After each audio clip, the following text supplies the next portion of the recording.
Donc la suite, ça sera en fait de faire le routage inter-VLAN.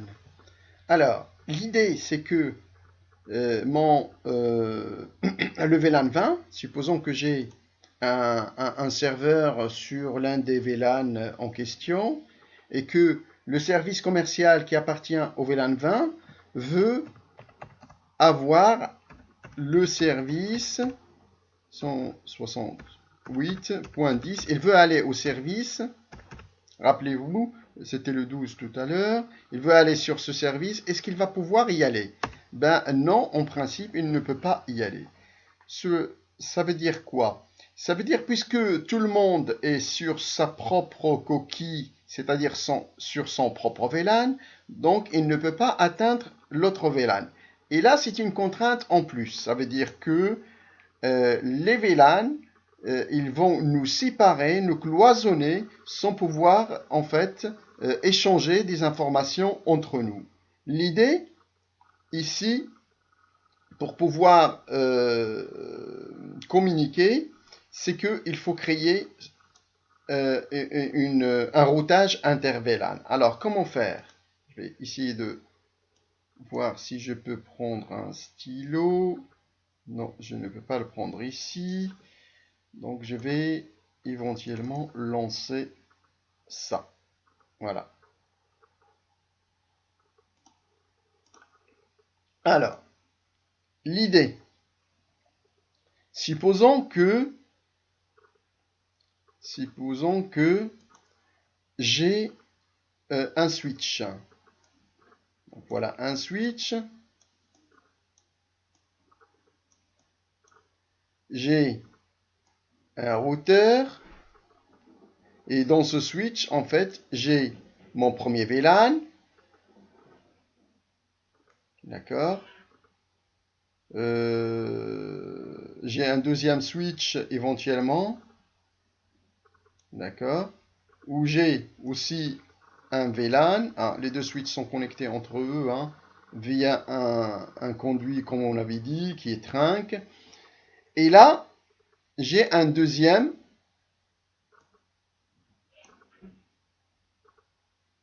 VLAN, un troisième VLAN et un quatrième VLAN. De l'autre côté, pareil. D'accord. J'ai d'autres VLAN, j'ai d'autres VLAN. Et on a dit que le VLAN rouge ne peut pas communiquer avec le VLAN jaune qui est là ou le VLAN jaune qui est là. Et dans ce cas, ce qu'il faut faire en fait, c'est de mettre une connexion entre le routeur, donc ça c'est mon routeur, entre le routeur et un des deux switches. Seulement, là j'ai 4 VLAN, ça veut dire qu'il faut que j'aie 4 interfaces. Si j'ai 5 VLAN, il me faut 5 interfaces sur le routeur. Si j'ai 6 VLAN, il me faut 6 interfaces sur le routeur. Ça complique un petit peu la tâche puisque on ne va pas trouver des routeurs avec autant d'interfaces. Autant de VLAN, autant d'interfaces. Alors l'idée, c'est pour résoudre ce souci et optimiser cette solution, en fait, on va créer des interfaces virtuelles. C'est-à-dire que j'ai mon routeur qui est là, j'ai une interface physique qui est là, c'est une interface gigabit par exemple, gigabit, et sur cette interface, ce qu'on va faire, on va prendre cette interface-là, d'accord, et on va créer des interfaces virtuelles correspondant à chaque VLAN. Le jaune qui est là, c'est plutôt un vert qui est là. D'accord, nous avons, par rapport au VLAN, on va avoir en fait, voilà, on va avoir des interfaces virtuelles. Alors, comment faire? Alors, tout d'abord, je vais retourner sur mon schéma. Je viens ici, j'allume mon routeur parce que je l'ai éteint tout à l'heure. Et voilà ce que je vais faire. Voilà ce que je vais faire. Je regarde, mon routeur, il n'y a rien. Donc je réponds non.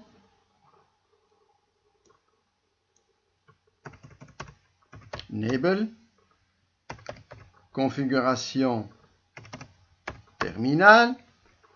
Et là, j'ai une gigabit 0. D'accord.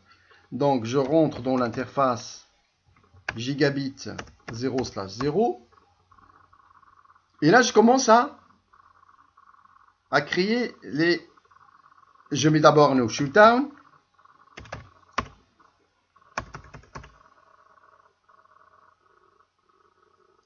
Et je crée des interfaces virtuelles.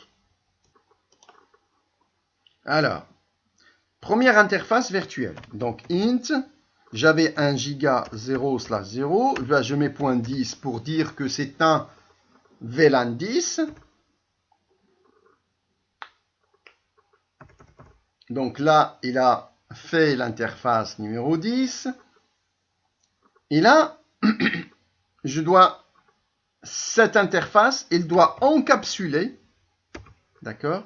Il doit encapsuler, rappelez-vous, un protocole qui permet de taguer ce VLAN. Donc, on va encapsuler avec le protocole .1.q.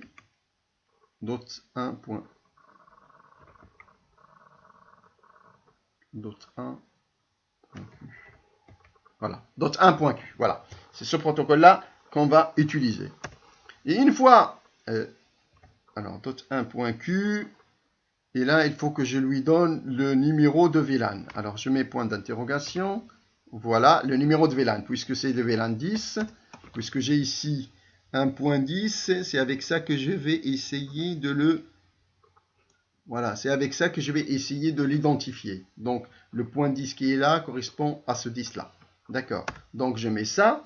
Et là, cette interface que je viens de créer, cette interface virtuelle, il va avoir, ça sera en fait la passerelle pour chaque PC.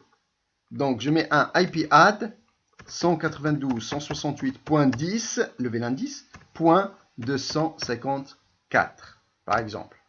C'est celle que j'ai ici, en fait. Pour chaque VLAN, je lui mets 100 identifiants sur le troisième octet. 255.255.255.0. Et j'ai pas besoin de mettre un no shutdown puisque c'est une interface virtuelle et qui, elle, dépend de l'interface réelle que j'ai mis déjà auparavant en no shutdown.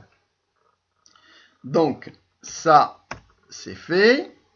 Je mets un exit et je rentre dans l'interface. J'aurais pas dû sortir. Je rentre dans l'interface G0/0. Donc, j'y suis dedans. Int, je crée l'interface 0/0.20 pour le VLAN 20. C'est pareil, encapsulation, .1q, et c'est le VLAN 20 en question. Et je lui donne une adresse IP. Alors, IP add 192.168.20.254. 255.255.255.0. Et j'ai pas besoin de mettre un no shutdown. Ici, je mets un int. Je sors, c'est mieux. Je rentre proprement. Exit. Alors, int G0.0.30. Et là, je crée l'interface.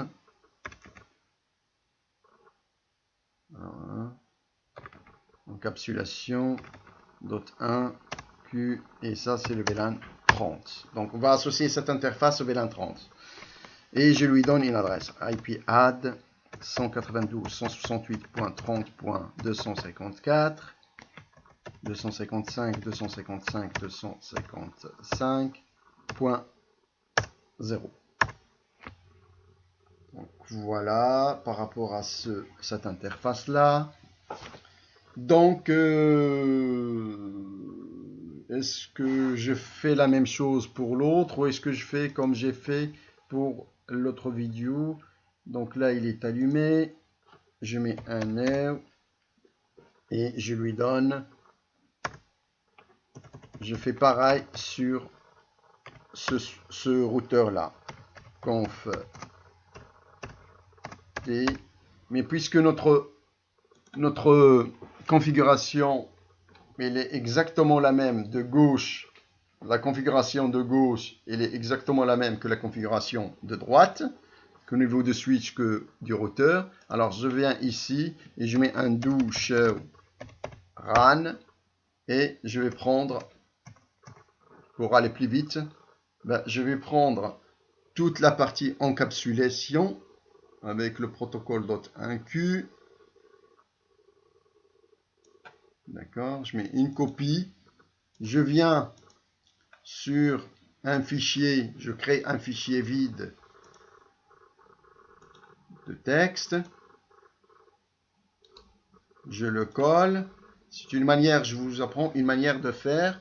Et là, c'est exactement la même chose, sauf que là, je ne dois pas avoir le 254, puisque on ne peut pas avoir deux adresses identiques sur un réseau. Donc je mets 253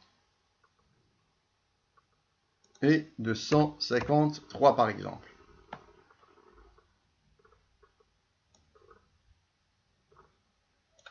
Je prends ça, copier. Je viens sur mon routeur numéro 1, où j'ai rien mis encore, et je mets un paste. Et là, je mets un do show run pour voir ce que j'ai dans ce routeur. Et là, en principe, j'ai exactement la même chose sans trop faire. Donc, est-ce que maintenant mon PC qui était là, qui ne pouvait pas pinguer, est-ce qu'il va pouvoir pinguer?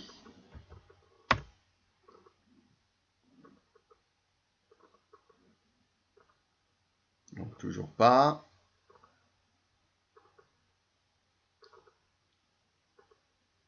Toujours pas. Toujours pas.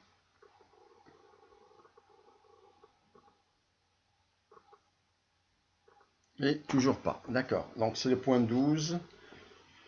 Mon PC. Donc, je vais voir ça. Alors, pourquoi il est rouge ici? Ah, oui. C'est parce que mon interface n'était pas no shutdown. Oui, j'ai pas. Donc, je mets un exit et je mets l'interface gigabit 0 slash 0. Il était en fait shutdown. Donc, il faut lui dire no shutdown. Est-ce qu'il est monté ou pas? Oui, il est en train de monter. D'accord, donc c'est bon. Donc, je relance mon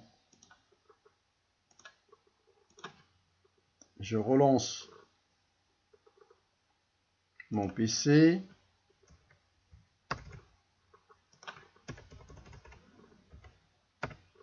Et j'attends. Je vais les mettre en boucle. T et j'attends.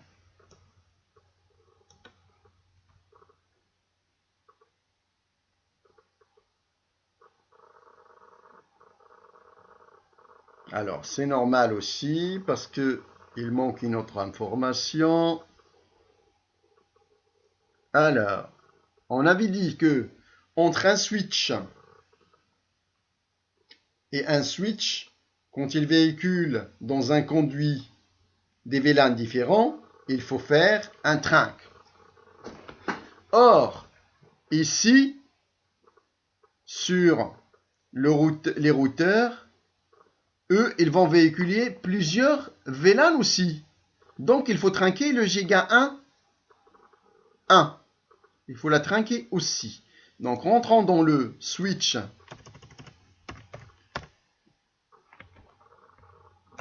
numéro 1. configuration terminale. Je rentre dans l'interface Giga 1/1 et je lui switch port mode trinque.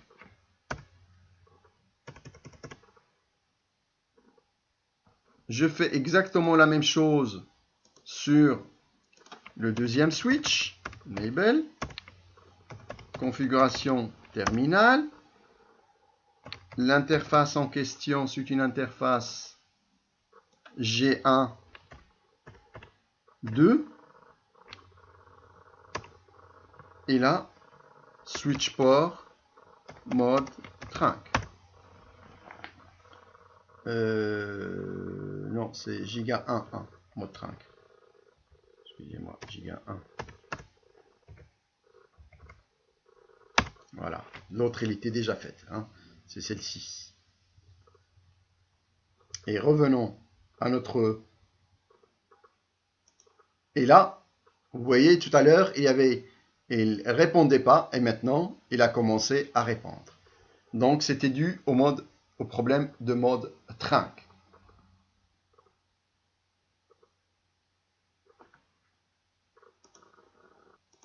Alors, par contre, si je mets un do show VLAN, quand je mets un do show VLAN, je dois avoir en fait toutes les interfaces appartenant au VLAN. Et là, je vois que mon interface Giga 1, 2 et Giga 1, 1, je ne les vois pas ni dans le VLAN mère, le VLAN 1, ni dans le VLAN 10, ni dans le VLAN 20, et ni dans le VLAN 30. Pour une simple raison. Une interface qui est tronquée appartient à tous les VLAN.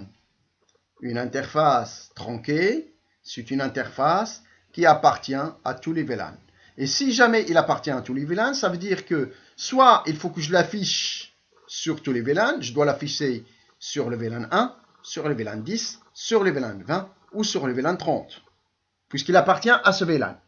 Ou soit il est en fait caché, et c'est ce mode-là que Cisco a choisi. Donc, une interface tronquée, on la voit nulle part. D'accord? On ne la voit nulle part, ni dans le VLAN 1, ni dans les autres VLAN. Et quand on ne la voit pas, ça veut dire que c'est une interface tronquée. Donc, voilà pour cette partie-là.